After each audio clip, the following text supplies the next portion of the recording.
Sanctions have often been established to keep a more even balance between the powerful or the rich and the poor, or more of some may see as a weakened part of society.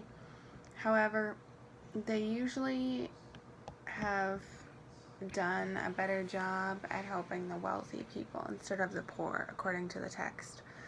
They also can cause more problems, and they can increase the amount of sex trafficking, with AIDS on the rise as well, which can cause serious health complications.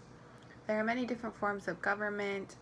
Nationalism is often an extreme example of glorifying or worshiping your country.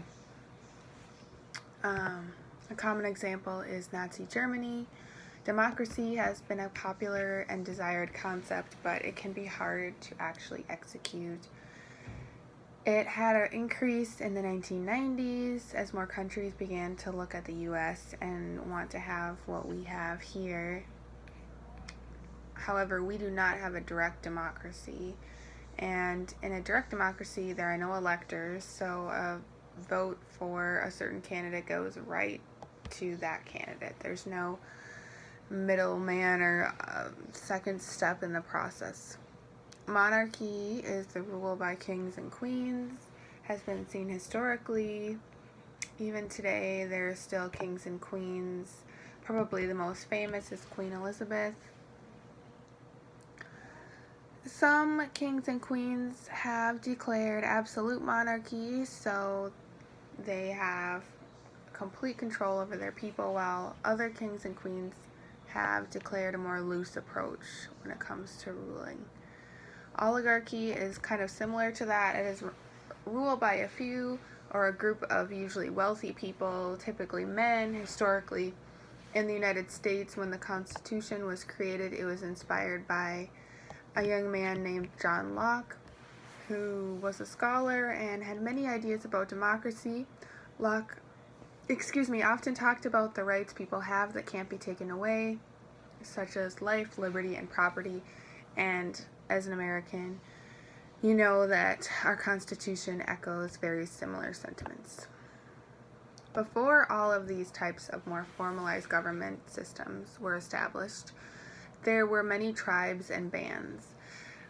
For example, Native Americans lived in tribes, and there were different roles in each tribe. The United Nations wanted to create a more universal or international set of human rights so that humans would feel protected no matter what country they're a citizen of. So after the Second World War, they created a list of human rights, most specifically aimed at protecting women, children, refugees, and other minority groups who may often be marginalized or at a disadvantage. Much debate is still taking place over how much power the United Nations should actually have when it comes to following through and actually establishing these rules across the globe.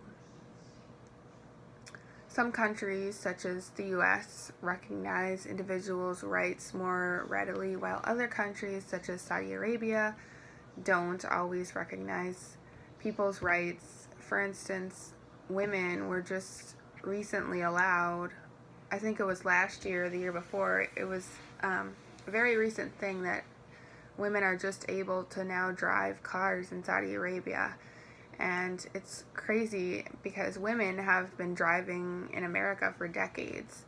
So countries are at different levels when it comes to how they view a human or a woman and how much value that they see in a given person.